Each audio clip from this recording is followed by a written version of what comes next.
Hello दोस्तों, आप सभी का हमारे YouTube चैनल स्टडी आपके साथ में स्वागत है। आज हम लोग 18th of April to 22nd of April तक के सारे इंपॉर्टेंट करंट अफेयर्स को डिस्कस करने वाले हैं। जैसा कि आप सभी को पता है, ये पूरी current affair series totally exam oriented है। यानी इस पूरी करंट अफेयर सीरीज में हम लोग मध्य प्रदेश, इंडिया और वर्ल्ड की सारी इंपॉर्टेंट न्यूज को डिस्कस कर रहे हैं। इसके अलावा ये पूरी करंट अफेयर सीरीज आपको various competitive exams like state PSC, MP Patwari, SSC और रेलवे पुलिस एग्जाम या अदर कोई भी कॉम्पिटेटिव एग्जाम हो जिनमें करंट अफेयर्स एक महत्वपूर्ण सब्जेक्ट हो, या ऐसे एग्जाम जिनमें करंट अफेयर्स आता हो, ऐसे सभी एग्जाम्स में ये करंट अफेयर सीरीज आपके लिए बहुत ही ज्यादा हेल्पफुल होने वाली है। और अगर आपको इस पूरी वीडियो का पीडीएफ चाहिए तो स्टडी आपके साथ नाम का टेलीग्राम ग्रुप से ज्वाइन होकर आप पीडीएफ को आसानी से डाउनलोड कर सकते हैं, जिसकी लिंक आपको डिस्क्रिप्शन में भी मिल जाएगी। इसके पहले कि मैं लेक्चर स्टार्ट करूं, आप सभी इस सेशन को या अपने दोस्तों में बहुत ज्यादा से ज्यादा डिफरेंट सोशल मीडिया प्लेटफॉर्म्स पर शेयर कर सकते हैं अगर आपको ये सारी चीजें या हमारा इफर्ट पसंद आता है। साथ ही साथ आप हमारे चैनल को सब्सक्राइब कीजिए, जिससे हमें लगातार मोटिवेशन मिलता है। और साथ ही साथ आप कुछ अच्छा फीडबैक देना बिल्कुल मत भूलिए, क्योंकि आपके हर एक कमेंट्स हमारे लिए बहुत ही ज्यादा मायने रखते हैं। हम लोग बात करते हैं अपने नेक्स्ट क्विक रिवीजन की। क्विक रिवीजन में हमने फर्स्ट न्यूज हमने देखी थी 125 फीट का tall Ambedkar, doctor Ambedkar statue कहां अनवील किया गया? हैदराबाद में। हैदराबाद के सीएम ने इस स्टैचू को अनवील किया है। किसका स्टैचू है? अंबेडकर। और अंबेडकर जी के बारे में मैंने आपको कई सारी इंपॉर्टेंट इंफॉर्मेशन दी थी, साथ ही साथ पंचतीर्थ के बारे में भी बताया था। साथ ही साथ इनसे रिलेटेड जितनी भी हिस्टोरिकल चीजें हैं या हिस्ट्री के पर्सपेक्टिव से इंपॉर्टेंट चीजें हैं, उन सब के बारे में हमने डिस्कस किया है प्रीवियस लेक्चर में। तो वो लेक्चर जरूर देखिए, क्योंकि उस लेक्चर में हमने अंबेडकर जी से रिलेटेड सारे इंपॉर्टेंट फैक्ट्स को कवर किया है। इसके अलावा नेक्स्ट न्यूज क्या है? तो नेक्स्ट न्यूज हमने देखी थी कि एमपी का जो हैंडीक्राफ्ट है उसे जीआई टैग मिला है। तो एमपी के जो हैंडीक्राफ्ट है उन्हें जीआई टैग दिया था, जिसमें हमने देखा था शरबती गेहूं या शरबती वीट। इसके अलावा हमने देखा था गोंड पेंटिंग, बटिक प्रिंट, है ना।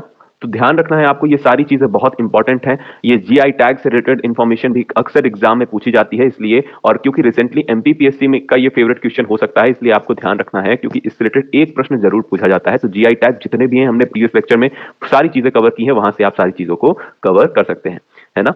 चलिए बात करते हैं नेक्स्ट न्यूज हमने देखी थी। यूनियन मिनिस्टर नितिन गडकरी ने इनॉग्रेट किया है पीरा कन्फर टनल। कहां? रामबन जम्मू कश्मीर में। रामबन जम्मू कश्मीर में एक टनल का इनॉग्रेशन किया गया है, पीरा कन्फर टनल। ठीक है। इसके अलावा प्रधानमंत्री नरेंद्र मोदी जी ने राजस्थान की पहली वंदे भारत एक्सप्रेस को लॉन्च किया, जो कि कहां से कहां तक चलने वाली है?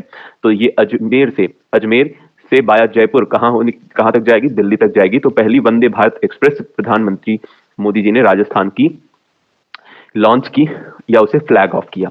इसके अलावा हमने नेक्स्ट न्यूज देखी थी, यूरेनियम का एक नया आइसोटोप खोजा गया है। अपने आप में बहुत इंपॉर्टेंट है, आपको ध्यान रखना है आइसोटोप क्या होता है। तो आइसोटोप जिसमें जिसमें same number of proton but different number of neutrons होते हैं, उसे हम लोग क्या बोलते हैं? आइसोटोप बोलते हैं। बिल्कुल सिंपल सी चीज है, आपको ध्यान रखना है। इसके अलावा आप ध्यान रख सकते हैं इसका नाम यूरेनियम 241। तो यूरेनियम 241 एक यूरेनियम का आइसोटोप है जिसकी डिस्कवरी रिसेंटली जापान के फिजिसिस्ट ने की है। तो आपको ये वाली बात ध्यान रखनी बहुत इंपॉर्टेंट है, अपने आप में किसी न किसी एग्जाम में जरूर पूछी जा सकती है। तो आपको एज इट इज ध्यान रखनी है यूरेनियम 241। इसके अलावा यूरेनियम का यूज कहां किया जाता है, ये भी मैंने आपको बताया था। यूरेनियम का यूज कहां किया जाता है? तो यूरेनियम का यूज न्यूक्लियर रिएक्टर्स पे किया जाता है। इसके अलावा इलेक्ट्रिसिटी प्रोडक्शन में भी इसका यूज किया जाता है। नेक्स्ट न्यूज हमने देखी थी कोलकाता मेट्रो, जो कि इंडिया की पहली मेट्रो ट्रेन है। अंडर वाटर रिवर पहली मेट्रो ट्रेन है इंडिया की। ये भी ध्यान रखना है आपको। नाम क्या है? कोलकाता मेट्रो। और किस रिवर के अंदर ये चलाई जाएगी? तो ध्यान रखना है हुगली रिवर के अंदर ये चलाई जाएगी। ठीक है, तो Hooghly river as it is information बहुत इंपॉर्टेंट है। तो जितनी इंपॉर्टेंट इन्फॉर्मेशन थी यहाँ पे हमने कवर कर ली, बाकी सारी इन्फॉर्मेशन आप प्रीवियस लेक्चर से कवर करेंगे। चलिए बात करते हैं नेक्स्ट न्यूज, जो कि आज के या आप कहें अगले 5 दिन के करंट अफेयर्स की है। तो फर्स्ट न्यूज है सिविल सर्विस डे। रिसेंटली 21 अप्रैल को सिविल सर्विस डे मनाया गया।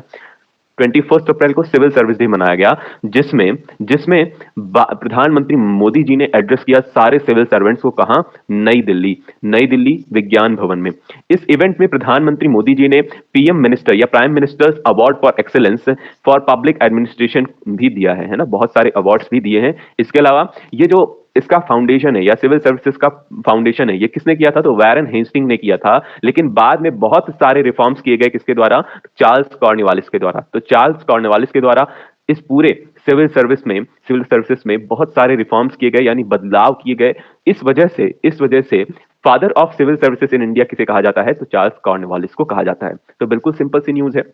या सिंपल सा फैक्ट है, आप ऐसा कह सकते हैं, हिस्टोरिकल पर्सपेक्टिव से बहुत इंपॉर्टेंट है, हिस्टोरिकल पर्सपेक्टिव या हिस्ट्री के पर्सपेक्टिव से बहुत इंपॉर्टेंट है। आपको ध्यान रखना है कि सिविल सर्विस डे कब मनाया जाता है? 21 अप्रैल को मनाया जाता है। इसके अलावा वैरेन हेस्टिंग्स ने इसका फाउंडेशन किया था। बाद में उन्होंने जितने जो लॉज बनाए थे उसमें कई सारे रिफॉर्म्स या चेंजेस किए। किसने? चार्ल्स कॉर्नवालिस ने। इस वजह से चार्ल्स कॉर्नवालिस को father of civil services in India कहा जाता है। ठीक है, तो एज इट इज बहुत इंपॉर्टेंट है, आपको ये वाली बात ध्यान रखनी है। इसके अलावा 21 अप्रैल को चूज किया गया 1947 में, जब सरदार वल्लभ भाई पटेल पहले इंडिपेंडेंट इंडिया के होम मिनिस्टर बने। तब से 21 अप्रैल को प्रत्येक साल सिविल सर्विस डे मनाया जा रहा है। ठीक है, इसके अलावा सरदार वल्लभ भाई पटेल ने सिविल सर्वेंट्स को कहा है steel frame of India. Steel frame of India बहुत इंपॉर्टेंट है। स्टील फ्रेम ऑफ इंडिया किसे कहा गया है? तो सिविल सर्वेंट्स को कहा गया है। किसने कहा है? तो यह भी ध्यान रखना है आपको, सरदार वल्लभ भाई पटेल ने कहा है। ठीक है, बहुत इंपॉर्टेंट है, आपको एज इट इज इंफॉर्मेशन ये ध्यान रखनी है। इसके अलावा ये एक बहुत इंपॉर्टेंट इंफॉर्मेशन है कि पहले इंडियन कौन थे जिन्होंने सिविल सर्विसेज को ज्वाइन किया, वह है सत्येंद्रनाथ टैगोर। सत्येंद्रनाथ टैगोर। इसके अलावा बात करें तो पहली वुमेन कौन थी जो कि आईएएस पोजीशन पर पहुंची? वो है अन्ना जॉर्ज मल्होत्रा। अन्ना जॉर्ज मल्होत्रा। ठीक है, तो एज इट इज इंफॉर्मेशन ध्यान रखनी है। इसके अलावा फर्स्ट फीमेल आईपीएस ऑफिसर कौन रही है? किरण बेदी जी। किरण बेदी जी को तो आप आज भी देख सकते हैं, है ना, वो आज भी मौजूद हैं। तो आपको ध्यान रखना है first female IPS officer Kiran Bedi. इसके अलावा फर्स्ट इंडियन जिन्होंने सिविल सर्विसेज ज्वाइन की या सिविल सर्विसेज का एग्जाम क्लियर किया, उनका नाम क्या है? Satyendranath Tagore. As it is आपको ध्यान रखनी है ये वाली बात। ठीक है, चलिए बात करते हैं हम लोग नेक्स्ट न्यूज की। तो हमारी नेक्स्ट न्यूज है, प्रधानमंत्री नरेंद्र मोदी जी ने रिसेंटली इनॉग्रेट किया है फर्स्ट ग्लोबल बुद्धिस्ट समिट का। कहां? नई दिल्ली में। तो एज इट इज ये इंफॉर्मेशन इतनी इंपॉर्टेंट है कि आपको डिफरेंट एग्जाम, चाहे एसएससी का कोई भी एग्जाम आप दे रहे हो, इसके अलावा अगर आप एमपी के कोई एग्जाम दे रहे हो, चाहे एमपी एसआई की बात करें, एमपी के जेल प्रहरी में हो सकता है ना आए, लेकिन एमपी एसआई पर हम लोग फोकस कर सकते हैं। इसके अलावा आप देख सकते हैं बैंकिंग के डिफरेंट एग्जाम जो कि कंडक्ट कराता है आईबीपीएस या एनटीए जो एग्जाम कंडक्ट कराता है, ऐसे सभी एग्जाम्स में ये ऐसी इंफॉर्मेशन बहुत इंपॉर्टेंट है, क्योंकि ये फेवरेट क्वेश्चन बनता है जहां जहां प्रधानमंत्री मोदी जी विजिट करते हैं या जिसका इनॉग्रेशन करते हैं, तो यहां उन पर्टिकुलर पेपर्स में ये पर्टिकुलर क्वेश्चन बहुत इंपॉर्टेंट है, आपको ध्यान रखना है। कई बार ऐसे स्टैटिक प्रश्न पूछे जाते हैं और हर बार आए हुए हैं। तो प्रधानमंत्री नरेंद्र मोदी जी ने रिसेंटली पहली ग्लोबल बुद्धिस्ट समिट का इनॉग्रेशन किया। कहां? नई दिल्ली में। एग्जैक्ट वेन्यू आपको ध्यान रखना है, आपसे प्रश्न पूछा जाएगा हैदराबाद में किया है या नई दिल्ली में किया है या वाराणसी में किया है, कहां किया है? तो आपको ध्यान रखना है फर्स्ट ग्लोबल बुद्धिस्ट समिट का इनॉग्रेशन नई दिल्ली में किया गया। बुद्धिस्ट समिट है यानी बुद्धिस्ट संघाज के लोग होंगे। ठीक है, बुद्धिस्ट संघ के लोग होंगे, बुद्धिस्ट मॉन्क्स इसको अटेंड करेंगे या बुद्धिस्ट का कन्फेडरेशन जो है वो अटेंड करने वाला है। साथ ही साथ ये पूरा जो समिट है ये किसने ऑर्गेनाइज किया? तो मिनिस्ट्री ऑफ कल्चर ने इसे ऑर्गेनाइज किया है। ठीक है, तो आपको ध्यान रखना है पहली ग्लोबल बुद्धिस्ट समिट कहां इनॉग्रेट की गई? वो है नई दिल्ली। अब यही सारी इंफॉर्मेशन यहां पे भी है। इस पर्टिकुलर समिट में ये पर्टिकुलर समिट कब कंडक्ट की गई? तो 20 अप्रैल 2023 में कंडक्ट की गई। इसके अलावा इसका थीम क्या रहा है? तो इसकी थीम थी responses to contemporary challenges, philosophy to practice. इसके अलावा ये 2 दिन की समिट थी जिसे होस्ट किया वही सारी चीजें हैं मिनिस्ट्री ऑफ कल्चर ने। साथ ही साथ इसकी grantee body International Buddhist Confederation, already ये सारी चीजें मैंने आपको बता दी। किसने अटेंड किया? स्कॉलर्स ने, संघाज ने और धर्म प्रैक्टिशनर लोगों ने ऑल ओवर वर्ल्ड इसे अटेंड किया। तो सारी चीजें एज इट इज इतनी इंपॉर्टेंट नहीं है, आपको सिर्फ ध्यान रखना है इसका वेन्यू। पहली ग्लोबल बुद्धिस्ट समिट का इनॉग्रेशन किसने किया? नई दिल्ली में किया गया। ठीक है, सिंपल सी बात है। इसके अलावा नेक्स्ट न्यूज जो है हमारी वो भी अपने आप में बहुत इंपॉर्टेंट है। अब क्या इंपॉर्टेंट है मैं बताऊंगा, पहले देखते हैं इस न्यूज के बारे में। Ministry of Panchayati Raj will celebrate national panchayat awards week from 17th of April to 21st of April 2023।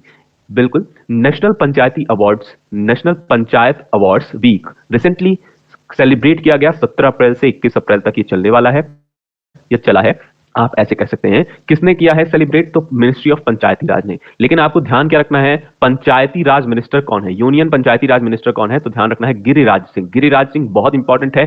केंद्रीय ग्रामीण विकास एवं पंचायती राज मंत्री कौन है? Giriraj Singh. As it is इतनी इंपॉर्टेंट इंफॉर्मेशन है कि ऐसी इंफॉर्मेशन ही पूछी जाती है।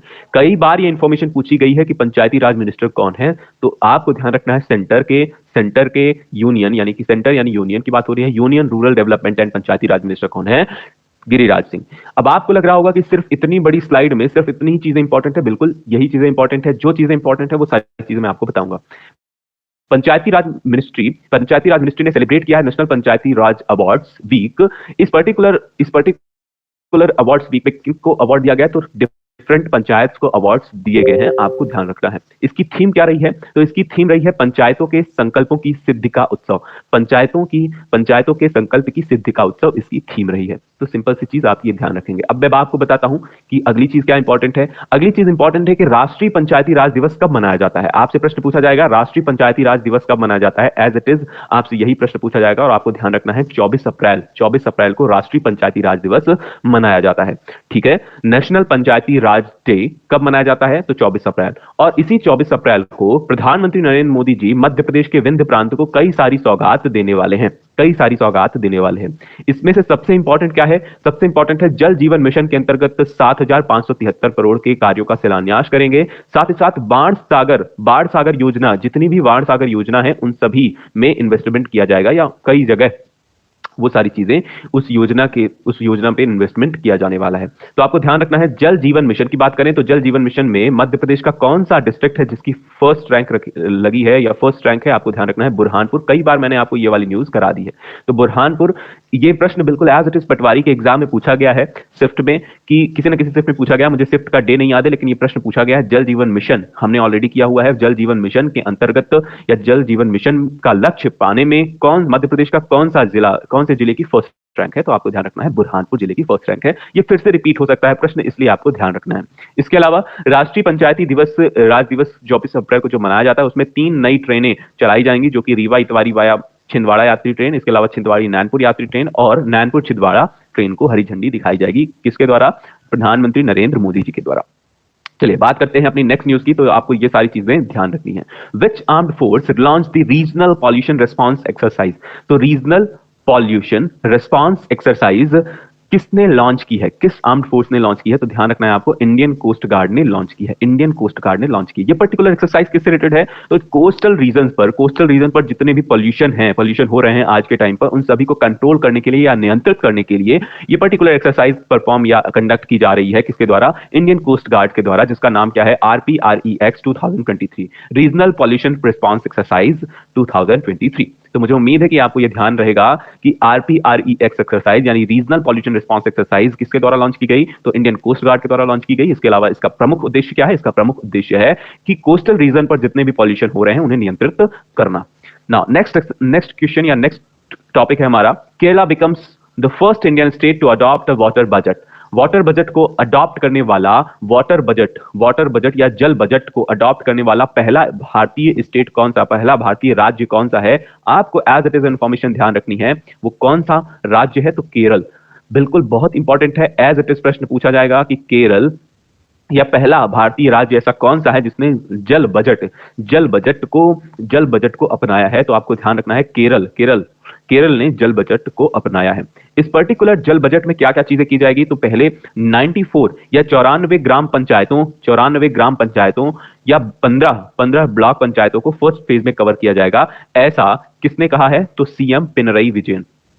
तो आपको एक और फैक्ट मिल गया कि मुख्यमंत्री पिनरई विजयन केरल के क्या हैं? मुख्यमंत्री है। पिनरई विजयन कहां के मुख्यमंत्री हैं? तो केरल के मुख्यमंत्री हैं। ठीक है। इसके अलावा पहली बार इसका विचार कब आया था? तो 2019 में जल बजट का विचार रखा गया था, लेकिन बाद में आज इसका इंप्लीमेंटेशन या इसे अडॉप्ट कर लिया गया। ठीक है। इस पर्टिकुलर बजट का उद्देश्य क्या है? इस पर्टिकुलर बजट का उद्देश्य है कि पानी की कमी का समाधान करना, या आप ऐसा कहें कि पानी की जो वाटर स्कैर्सिटी जो हो रही है आज के टाइम पर, उसे मेंटेन करना या उसका एक सॉल्यूशन प्रदान करना इस पर्टिकुलर बजट का उद्देश्य है। और उसी से रिलेटेड कई योजनाएं केरल राज्य में चलाई जाएंगी। तो बहुत इंपॉर्टेंट है। उसका अपव्यय करने से रोका जाएगा, या आप वाटर का मैनेजमेंट करने के लिए बताया जाएगा, लोगों को जागरूक किया जाएगा। तो ऐसी कई सारी चीजें की जाएगी जिससे वाटर का या पानी का सही उपयोग लोग करें, साथ ही साथ पानी का मैनेजमेंट करना सीखें। आप सभी वाटर का मैनेजमेंट कीजिए। ये जरूरी नहीं कि केरल राज्य में हो रहा है तो केरल राज्य में ये सारी चीजें हैं इंप्लीमेंट हुई हैं तो केरल राज्य ही करे, बल्कि हम सभी को वाटर का मैनेजमेंट करना चाहिए, जो कि एक बहुत ही अच्छी बात है। ठीक है। चलिए बात करते हैं नेक्स्ट न्यूज की। नेक्स्ट न्यूज है हमारी, एग्रीकल्चर मिनिस्टर ने लॉन्च किया है रिसेंटली एक पोर्टल, साथी पोर्टल और मोबाइल ऐप। इस साथी पोर्टल के बारे में मैंने ऑलरेडी आपको एक बार करवा दिया है, लेकिन एक बार फिर से हम लोग, क्योंकि ये न्यूज में रहा है, रिसेंटली लॉन्च किया गया है, इस वजह से हमने इसे एक बार फिर से ले लिया। तो एग्रीकल्चर मिनिस्टर कौन है? तो ये आपको ध्यान रखना है कि एग्रीकल्चर मिनिस्टर कौन है? तो नरेंद्र सिंह तोमर है। Narendra Singh Tomar union agriculture minister है। एज इट इज बहुत इंपॉर्टेंट है। तो कई बार ये ऐसे प्रश्न, स्टैटिक प्रश्न पूछे जा रहे हैं आज के टाइम पर क्योंकि ये पहले पूछे जाते थे कई बार मिनिस्टर, लेकिन बीच में ये प्रश्न आना बंद हो गए थे, लेकिन एक बार फिर से इसका प्रचलन बढ़ गया है। मैंने कई सारे ऐसे एग्जाम देखे हैं जहां पर, जैसे मैं बात करूं एससीआई की बात करूं, एफएसएसएआई की बात करूं, या आईबीपीएस जितने एग्जाम कंडक्ट करा रहा है, या एनटीए जितने एग्जाम कंडक्ट करा रहा है, ऐसे सभी एग्जाम्स में इस तरह मिनिस्टर्स के, यूनियन मिनिस्टर्स के प्रश्न बिल्कुल पूछे जा रहे हैं। इसलिए आपको ये सारी बातें ध्यान रखनी है। मुझे उम्मीद है कि आप ध्यान रखेंगे। इस पर्टिकुलर साथी पोर्टल के माध्यम से क्या किया जाएगा, तो ये जो पर्टिकुलर साथी पोर्टल है, इसके माध्यम से जितने भी चैलेंजेस आते हैं सीड के प्रोडक्शन में, यानी बीज उत्पादन में जितने भी चैलेंजेस आते हैं, या आप ऐसा कहें कि बीज का की आइडेंटिफिकेशन करने में, या क्वालिटी आइडेंटिफिकेशन आप कह सकते हैं, कि उसकी गुणवत्ता देखने में जो भी चीजें की जिन चीजों की जरूरत होती है, या जो भी चैलेंजेस आते हैं सीड के सर्टिफिकेशन पर, उन सारे चैलेंजेस का समाधान करेगा कौन? ये साथी पोर्टल। तो साथी पोर्टल की मदद से इन सारी चीजों या इन सारी समस्याओं का निदान किया जाएगा। ठीक है, अब बात करते हैं, एक बॉडी है एग्रीकल्चर रिसर्च से रिलेटेड या एग्रीकल्चर से रिलेटेड, आईसीएआर। आपने नाम सुना होगा, ICAR, Indian Council of Agriculture research, जिसका हेडक्वार्टर कहां है? नई दिल्ली में। और ये कब बनाई गई थी? 1929 को। अपने आप में ये बहुत इंपॉर्टेंट है, आपको ध्यान रखना है। आईसीएआर के करंट चेयरमैन कौन है? तो करंट चेयरमैन कौन है? तो आपको ध्यान रखना है, नरेंद्र सिंह तोमर इसके करंट चेयरमैन है। ठीक है, यह एक लार्जेस्ट नेटवर्क है एग्रीकल्चर रिसर्च से रिलेटेड, एक लार्जेस्ट नेटवर्क है एग्रीकल्चर रिसर्च से रिलेटेड। साथ ही साथ यहां पर एजुकेशन इंस्टीट्यूट भी चलाए जा रहे हैं। कौन चला रहा है? ये बॉडी चला रही है कौन सी? Indian Council of Agriculture Research, ICAR. Current chairman कौन है? तो नरेंद्र सिंह तोमर। मुझे उम्मीद है कि आपको सारी चीजें समझ में आ रही होंगी। नाउ नेक्स्ट बात करते हैं, एक साइक्लोन आया है इल्सा करके एक साइक्लोन है, जो कि एक बहुत ही खतरनाक साइक्लोन है, या आप कहते हैं तूफान है, जो कि कहां किस जगह पर हिट किया है? जिसने वेस्टर्न ऑस्ट्रेलिया में ये इसने हिट किया है। तो आपको ध्यान क्या रखना है, साइक्लोन इल्सा ने कहां हिट किया है? तो आपको ध्यान रखना है, वेस्टर्न ऑस्ट्रेलिया में रिसेंटली हिट किया है इसने।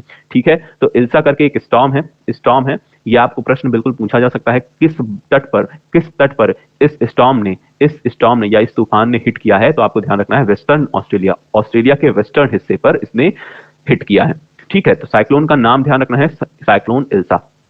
Now, next news है हमारी, wing commander Deepika Mishra becomes the first woman IAF यानी Indian air force officers to get gallantry award. ध्यान रखना है आपको, गैलेंट्री अवार्ड पाने वाली पहली वुमेन IAF ऑफिसर कौन है? पहली वुमेन IAF ऑफिसर हैं दीपिका मिश्रा जी ने पहली बार, इनका काम क्या रहा है, किस वजह से इन्हें गैलेंट्री अवार्ड दिया गया है? तो मध्य प्रदेश में बाढ़ के समय पर इन्होंने जो भी करेजियस, जब मध्य प्रदेश में बाढ़ आई, या आप कहें राजस्थान की एक महिला हेलीकॉप्टर हैं जिन्हें अवार्ड किया गया है रिसेंटली, जब मध्य प्रदेश में कई जगह पर बाढ़ आई, तब इन्होंने करेजियस वर्क किया या एक्स्ट्राऑर्डिनरी काम किया है।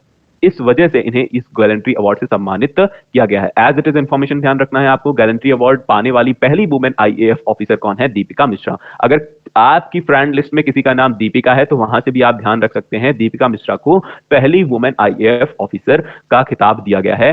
ठीक है, ये बनी है गैलेंट्री अवार्ड प्राप्त करने वाली पहली महिला। मुझे उम्मीद है कि आपको ये सारी चीजें समझ में आई होंगी। इनका काम क्या रहा है? तो जब मध्य प्रदेश में फ्लड आया था, तो फ्लड रिलीफ ऑपरेशन इन्होंने चलाया था, जिसकी वजह से इन्हें गैलेंट्री अवार्ड से सम्मानित किया गया recently. Now next news is, union cabinet ने लॉन्च किया 6,000 रुपीज करोड़ का नेशनल क्वांटम मिशन। कब लॉन्च किया गया? 19 अप्रैल 2023 को ये नेशनल क्वांटम मिशन लॉन्च किया है। ठीक है, कितना इन्वेस्टमेंट है? इन्वेस्टमेंट आपको ध्यान रखना है 6,000 करोड़ रुपए का।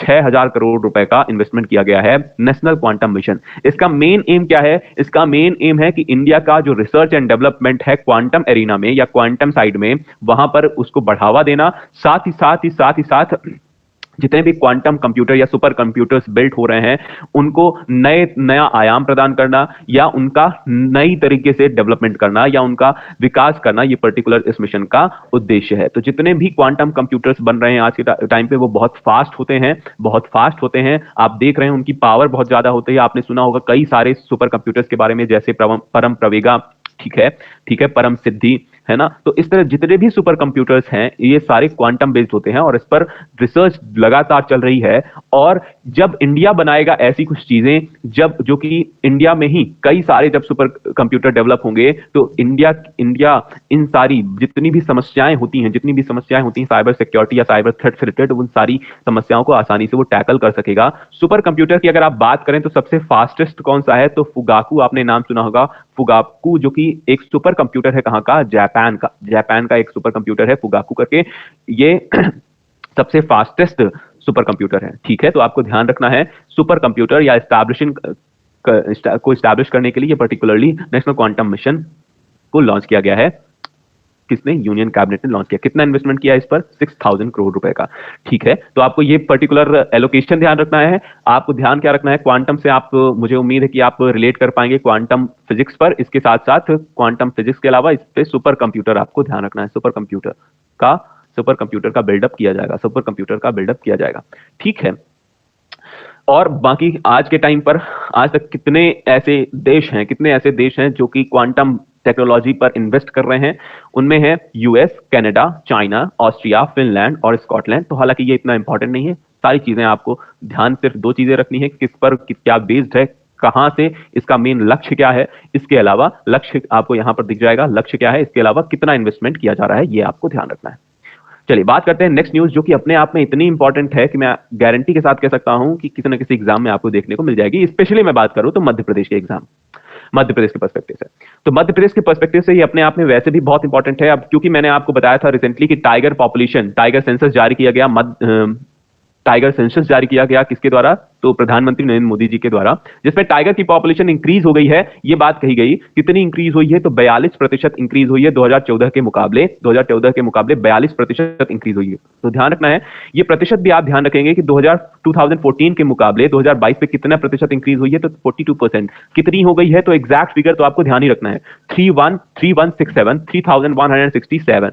इसके अलावा इस मध्य प्रदेश को क्या कहा जाता है, तो मध्य प्रदेश को टाइगर स्टेट का दर्जा प्राप्त है, टाइगर स्टेट का दर्जा प्राप्त है, क्योंकि यहां पर सबसे ज्यादा टाइगर मौजूद है। यहां पर सबसे ज्यादा टाइगर मौजूद है, उनकी संख्या क्या है, 526। ऑलरेडी मैंने ये मध्य प्रदेश करंट अफेयर्स का जो हमारा मध्य प्रदेश जीके का जो पोर्शन चल रहा है, वहां पे हमने ये सवाल पूछा था, जिसमें कुछ लोगों ने जवाब भी दिया है और बिल्कुल सही जवाब दिया है। 526 आपको ध्यान रखना है, 526 टाइगर्स की पॉपुलेशन है मध्य प्रदेश में। इसके अलावा लायन पॉपुलेशन का भी वृद्धि देखने को मिली है। 2014 से 2020 में कितनी वृद्धि हुई है, तो 674 आज इसकी संख्या हो चुकी है 2020 में। ध्यान रखना 2020 का आंकड़ा है ये, 2000 अभी क्योंकि जारी नहीं हुआ है लायन सेंसस, इस वजह से 2020 का आंकड़ा हम लोग यहीं पर देख रहे हैं। तो 29% की वृद्धि हुई है 2020 में, 674 संख्या बताई गई थी उस टाइम पर। इसके अलावा बात करते हैं लेपर्ड पॉपुलेशन की बात करें तो 2018 में इसका सेंसस जारी हुआ था, जो कि कितनी हो गई है, 12,852। ऑब्वियसली कि ये संख्या लगातार बढ़ रही होगी, आज चल रहा है 2023, तो इसकी संख्या काफी ज्यादा होगी, लेकिन क्योंकि ये इतने इंपॉर्टेंट फैक्ट्स हैं, इस वजह से हमने